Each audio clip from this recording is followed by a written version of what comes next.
Muito boa tarde, seja bem-vindo à última tarde do Portugal Digital Summit. Hoje, dia 21 de outubro, recordo que é dia de compras na internet até ao final do dia. Nesta tarde vamos debater a mobilidade, vamos falar de cidades inteligentes, vamos falar do bem-estar dos colaboradores num trabalho.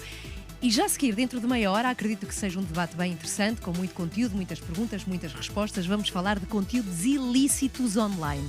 Agora, o que temos é outro debate. Vamos falar de um futuro sustentável graças à tecnologia. Como é que a própria tecnologia nos consegue ajudar na minimização das alterações ambientais? Como é que as plataformas nos podem ajudar para a neutralidade carbónica ou na transição energética? Quem modera este debate é Hugo Seneca. Boa tarde. Olá, boa tarde. O meu nome é Hugo Seneca, sou a pessoa que acabei de ser apresentado aqui, que vai moderar este debate. Queria agradecer, antes de mais, à organização do Portugal Digital Summit.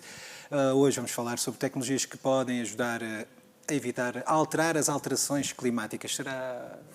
Pode soar um bocadinho confuso, mas se calhar é isso mesmo que teremos que encontrar em termos de encontrar um engenho que permita, de algum modo, tornar o mundo mais fácil de viver. E para isso tenho aqui, sim, vou ter dois ilustres convidados, vamos dizer assim. Um deles é empreendedor, outro deles é da área de engenharia. Estou a falar, neste caso da área de engenharia, estou a falar de Pedro Gaspar, que vai estar online, ou melhor, vai participar em videoconferência. É uma das pessoas, um dos responsáveis do Centro de Engenharia e Inovação da Indústria Automóvel, mais conhecido por CEIA, e que tem como obrigação, ou como responsabilidade ou missão, estudar tecnologias do futuro dentro do CEIA. E tenho ao meu lado aqui sim um cofundador que se chama Martim Clara e que é basicamente um dos fundadores de uma empresa chamada Reef Company. Reef, em inglês, quer dizer Recife, e neste caso a Reef Company basicamente pretende criar novos recifes. Bom, está dado o mote para uma conversa. Eu tenho aqui assim ao meu lado o Martim Clara. Começo precisamente pelo Martim. Martim, podia explicar-nos o que é o certo, a Reef Company, e quais os projetos têm vindo a desenvolver? Certíssimo. Então, a Reef Company é uma empresa que pretende desenvolver recifes inteligentes. Neste momento existe uma diversidade de organizações a desenvolverem recifes artificiais, mas nós queremos ir um bocadinho mais longe, e estes recifes que estamos a desenvolver são construídos com materiais sustentáveis, por exemplo, dragados marítimos, e para além disso integramos com uma plataforma de dados, a qual chamamos Blue Box, para que possamos monitorizar o impacto destes recifes. Quando diz inteligente, imagino que não estamos a falar de uma inteligência como a humana, estamos a falar basicamente de tecnologia que permite recolher dados. Que tecnologia é essa? Pode explicar-nos ao certo como é que são criados estes recifes? Eu sei que têm uma lógica mais ou menos modular, quase comparável lá do Lego. Como é que podem ser criados estes recifes e o que é suposto eles fazerem? Porque eles depois vão ter um impacto não só no ecossistema como na economia, não é? Na economia. Portanto, qual é a tecnologia que está por trás destes recifes e qual o propósito, tanto em termos ecológicos como em termos económicos? Claro. Então, se calhar começo pela apresentação do problema. Hoje em dia, 50% dos recifes já desapareceram. E os cientistas preveem que em 2050, 90% destes estarão mortos. O problema é que os recifes dão origem a 25% da vida marinha. E se estes desaparecerem, teremos uma consequência catastrófica nas cadeias alimentares. E, portanto, os recifes que nós estamos a desenvolver, ao contrário do que muitas organizações estão a fazer, não são construídos em betão, porque o betão é um material muito poluente, pelo menos o betão tradicional. E o que fazemos é a recolha de dragados e de outros materiais locais, no local onde pretendemos instalar o recife. Construímos os nossos módulos, e os nossos módulos são em forma hexagonal e temos 4 tamanhos diferentes. O maior tem 5 por 5 por 5 metros e pesa 55 toneladas. Portanto, é de uma dimensão enorme. depois construímos nós chamamos-lhes Habitat Modules, que encaixamos dentro de cada hexágono e servem como a casota ou o apartamento dos peixes. Digo que estes módulos são inteligentes porque, como estão integrados com a plataforma de dados, e esta, por sua vez, é uma plataforma de IIoT, portanto, temos um conjunto de sensores como câmaras, sonares, sensores de pH, de turbidez, de temperatura, de oxigênio, de carbono, a comunicar uns entre os outros e a enviar estes dados analisados para a cloud através de uma boia e de um cordão umbilical que está ligado à boia. E esses dados depois servem para, parece-me a mim, porque eu já conheço o projeto, parece-me a mim que depois são usados para mostrar quanto do CO2, ou melhor, dióxido de carbono, foi aprisionado pelo Recife, não é? E de algum modo permite-vos depois entrar no mercado de venda de emissões de carbono, diria eu. Exatamente. Portanto, nós somos for profit e o nosso modelo de negócios baseia-se no modelo da indústria do petróleo e do gás natural. Portanto, nós adquirimos concessões durante 20, 30 anos e essas concessões, estes recifes que colocamos dentro da concessão, funcionam como incubadores de vida. Portanto, trazem de volta a fauna e a flora. E o que muita gente não sabe é que a flora marinha tem em média 10 a 12 vezes maior poder de absorção que árvores e florestas terrestres. Portanto, o que fazemos é a comercialização do offsetting de carbono para que multinacionais, governos que não têm a capacidade de cancelar todas as emissões na sua cadeia de valor, possam compensar o restante dessas emissões investindo nos nossos ativos. Em Portugal, tem algum projeto a decorrer? O que é que vocês têm previsto para a nossa costa? Neste momento estamos a planear 3 projetos pilotos, um na Comporta, um em Cascais e um na Madeira. O da Madeira ainda está assim meio pelo ar, o da Comporta e o de Cascais são mais concretos. Na de Comporta temos uma área de 10 mil metros quadrados e em Cascais temos 3.600 metros quadrados. Nós pretendemos implementar recifes em cerca de 10% dessa área e estudar durante 2 anos o desenvolvimento dos recifes, validar de facto o impacto positivo dos mesmos, testar diferentes materiais e morfologias, para que um dia, mais tarde, se possam escalar e expandir para áreas superiores. Bom, Pedro Gaspar, que estará a algures, não sei se na Maia, penso eu por acaso não sei os escritórios todos do CEIA, mas a distância não significa menos importância. Portanto, estamos aqui sim com o Pedro Gaspar à distância, mas pronto para nos explicar como é que o CEIA encara, não só para o futuro, sei que a sua função é mais futurista, mas tenho que lhe perguntar como é que o CEIA já está, de algum modo, a enfrentar estes desafios de desenhar e de produzir tecnologia para melhorar o clima, ou pelo menos conter as alterações climáticas na atualidade, e que caminhos é que podem vir, que perspectivas é que podem vir a ser desenhadas, entretanto, para que de algum modo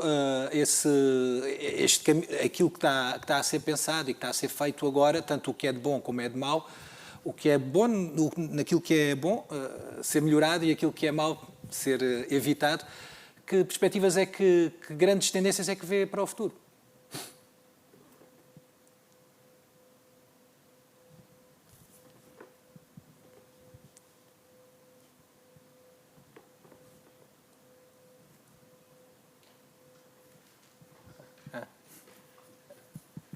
Então devo dizer... Ok, temos aqui sim uma falha de som que nos está a impedir de ouvir o Pedro Gaspar. Aparentemente, pronto, aparentemente é aqui sim uma falha, eventualmente até no computador, não sei se do Pedro Gaspar, ou alguma incompatibilidade, ou algum microfone desligado, ou então será aqui sim, não sei, não, é algo que... Ok. Sendo assim, vamos acreditar que vai ser reabilitada a ligação, pelo menos costuma acontecer assim nos anos 80, costumava ser assim, levava era um bocadinho mais a tempo no caso da televisão. Ok. Martim, para todo o efeito, vocês não estão só a operar em Portugal, ou estão? Não, já recebemos demonstrações de interesse na Malásia, no Brasil, em Angola e no Médio Oriente. Portanto, a visão é global. Pretendemos usar e utilizar Portugal como a nossa porta de entrada e de expansão, porque também achamos que Portugal está estrategicamente posicionado à frente da economia azul. Então, mas quem é que beneficia com isto? Será só a Reef Company a vender capacidade de emissão de dióxido de carbono ou há outros benefícios? Há muitos outros benefícios. A ideia da Reef Company é que todo o modelo de negócio funcione como um ecossistema marinho, em que todos os stakeholders beneficiam. Beneficia a comunidade local pela pesca, beneficia o turismo pelo scuba diving, beneficiam as empresas pelo offsetting das emissões de carbono. Portanto, estamos a tentar ter um impacto positivo em todos os pontos. E a vossa tecnologia poderia ser aplicada de algum modo em rios também, ou em lagos, ou é só para um ambiente marinho? Sim, inicialmente vamos utilizar a Blue Box, a plataforma, para monitorizar os nossos recifes, mas a ideia é escalarmos a plataforma Blue Box o mais depressa possível e ela pode ser claramente aplicada a rios, a barragens. E os custos são... Os custos permitem um retorno, presumo eu. Tem que ser, pelo menos, acessíveis pelo menos para entidades municipais, estatais, que geralmente gerem orçamentos um bocadinho mais avultados, dadas as suas funções. Mas tem que haver aqui sim uma questão de retorno do valor conseguir...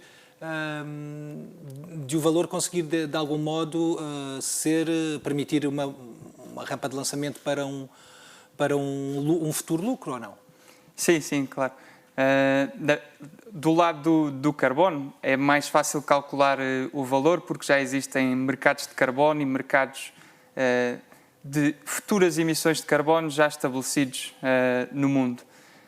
Em termos da parte dos dados, é muito difícil estimar neste momento, porque hoje em dia recolhem-se muitos dados marítimos, mas estas recolhas são sempre feitas em pequena escala e a nível local. E o que nós pretendemos é uma escala global e diferentes parâmetros de dados. Para além disso, a integração com dados vindos de satélites, de exploração espacial, podem ter um valor acrescentado ainda maior se fizermos a correlação dos dados marinhos. Bom. Então, vamos imaginar um recife dos vossos, instalado algures no globo, é reabilitada a fauna e a flora. Será que ao ser reabilitada esta fauna e a flora, depois... Mas vocês permitem que depois a comunidade piscatória vá ao local pescar? Ou vocês também têm planos, por exemplo, para a aquacultura ou algo do género? Não, totalmente. Nós precisamos da comunidade piscatória e de todas as comunidades locais do nosso lado. O objetivo é que tornemos a pesca sustentável, o objetivo é produzirmos maior biodiversidade, mais recursos para esta comunidade. Portanto, os pescadores estarão responsáveis pela gestão do recife e nós, no fundo, queremos ter um impacto positivo nesta comunidade. Ok, pelo que me avisaram, a produção acabou de me avisar que o Pedro Gaspar desta vez já está com voz, ou melhor, ele sempre esteve com voz, mas desta vez já consegue transmiti-la para o auditório da Ordem dos Contabilistas em Lisboa. Pedro Gaspar, será que é desta que conseguimos ouvi-lo? Ótimo. Pedro, agora sim, vou reformular a pergunta, porque entretanto avançámos na conversa com o Martim Clara. Pedro, que soluções é que o CEIA tem vindo a trabalhar? Projetos que sejam mais emblemáticos na atualidade do ponto de vista de engenharia e tecnologias e que tenham por pano de fundo o clima, e que tendências é que vislumbra para o futuro que serão aquelas em que as tecnologias e a engenharia haverão de apostar no futuro para ter maior sucesso? Hugo, agora sim, boa tarde, Hugo, ao Martim, e obrigado à organização. Nós no CEIA, nós somos um Centro de Engenharia e Desenvolvimento de Produto e, portanto, temos um foco muito grande na componente de desenvolvimento tecnológico. O tema da sustentabilidade, para nós, sempre foi uma dimensão em tudo o que nós fazemos. Mais recentemente, nos últimos anos, a sustentabilidade colocou-se, mais do que ser uma dimensão, passou a ser o core do produto ou do serviço a ser desenvolvido. Isto acabou por provocar mudanças significativas na nossa maneira de pensar e de olhar para o mercado e de, precisamente, identificar essas tendências nas quais nós acreditamos que devemos apostar. Indo para o lado tecnológico, a tecnologia, a nosso ver, desempenha um papel fundamental em duas componentes. Na primeira, na redução daquele valor que nós chamamos o cunho premium. Não é? Portanto, aquela diferença que há entre um produto atual, que não é tão sustentável, e um produto sustentável. Tipicamente, neste momento, o produto sustentável acaba por ser sempre mais caro, se quisermos, porque o serviço acaba por ter um custo superior, seja para a empresa, para o cidadão, tem sempre um custo mais elevado. Nós acreditamos que a inovação e a aceleração dessa inovação, tanto na parte tecnológica como do modelo de negócio, vai fazer com que esse green premium, com esse valor, essa diferença do virtual e o verde, diminua. O que vai permitir uma maior acessibilidade no mercado. Portanto, mais pessoas vão poder usufruir do serviço, mais pessoas vão aderir, porque basicamente o serviço torna-se mais acessível a todos os níveis. E, portanto, a aceleração tecnológica, para nós o tema tecnológico é fundamental para acelerar essa adoção. Nós temos vindo, já há uns anos, a trabalhar em várias tecnologias, portanto, se quisermos, lá em 2008, nós lideramos a rede de mobilidade elétrica aqui em Portugal, a chamada Mobier, que permitiu, de facto, colocar Portugal no mapa destes estudos. Entretanto, há um conjunto de trabalho que temos vindo a desenvolver e, se calhar, respondendo aqui à questão mais concreta, se calhar neste momento a parte mais visível, a solução mais visível acaba por ser o Air. O Air é uma plataforma que nós criamos para ajudar as cidades a descarbonizar a sua mobilidade. Em particular, nós aplicamos o Air na área da mobilidade, através da quantificação de emissões evitadas e a valorização dessas emissões evitadas. E aqui começa um bocadinho, digamos, a tal disrupção que eu falava da junção da tecnologia com o modelo de negócio. Portanto, por um lado, nós somos capazes de quantificar em tempo real as emissões que são evitadas, e repare bem que aquilo que eu estou a dizer é evitadas, ou seja, eu tomo uma decisão ao deslocar-me de A para B que é mais sustentável do que, digamos, a referência naquela cidade ou naquela área geográfica, e, consequentemente, há um delta positivo de emissões que não são produzidas. Nós quantificamos esse delta e, por cada 100 gramas de CO2 que é evitado, emitimos um ER. E, portanto, utilizando tecnologias mais recentes, como blockchain sendo uma delas, nós criamos uma moeda local, por assim dizer. Porque depois o que nós fazemos são duas coisas com isto. Nós, por um lado, induzimos a criação de um mercado local onde esta moeda pode ser transacionada, ou seja, eu posso trocar por mais minutos de mobilidade ou produtos e serviços verdes locais, ou introduz a moeda nos créditos, no conceito de créditos de carbono, porque funciona como um crédito de carbono para determinadas organizações poderem fazer o offset, a compensação de parte das suas emissões. A lógica aqui é sempre haver primeiro uma redução e depois, o que não for possível reduzir, nós então permitimos aqui o chamado offset, a chamada compensação do que não é emitido. Nós no CEIA, para nós, é tão relevante o desenvolvimento da tecnologia em si, portanto, como eu dizia, a nossa solução do Air assenta numa plataforma blockchain. Nós utilizamos um blockchain open source chamado Hyperledger, no qual nós colocamos um stack tecnológico nosso, desenvolvido por nós, porque é importante para nós, por um lado, dominarmos a tecnologia e criarmos soluções que depois outras áreas de FEIA, como oceano, espaço, também possam usufruir desse conhecimento tecnológico e desenvolver os seus produtos e serviços também com base nesse conhecimento tecnológico. Depois verticalizamos um bocadinho mais, neste caso no tema da mobilidade, em que criamos em cima da nossa solução, de facto, soluções que permitem integrar com as soluções de mobilidade como um serviço, com as soluções de compartilhamento de bicicleta, das várias cidades onde nós temos vindo a trabalhar, no sentido de descarbonizar e acelerar a descarbonização. Para concluir, eu gostava só de referir duas coisas. Nós recentemente, mais concretamente o ano passado, tivemos 2 grandes prémios a nível mundial, que foram de facto, digamos, em conjunto com os pilotos e com os países que temos vindo com as cidades e países que temos vindo a trabalhar, uma confirmação, não que temos o resultado final, mas que estamos no bom caminho. Por um lado, com a Google, a Google anualmente faz uma coisa que são os Impact Challenges, a Google Org, que são os Impact Challenges. O ano passado fez um Impact Challenge on Climate, no qual identificou 11 soluções a nível mundial que potencialmente podem ter impacto escalando, e este ponto é importante, escalando, podem ter impacto no combate às alterações climáticas. O Air foi uma das soluções que foi vencedora e, portanto, nós agora trabalhamos com o Google para, espero eu que durante o próximo ano, 2023, é este trabalho que estamos a fazer agora ao longo deste ano, e em 2023 escalamos a nível europeu a nossa solução.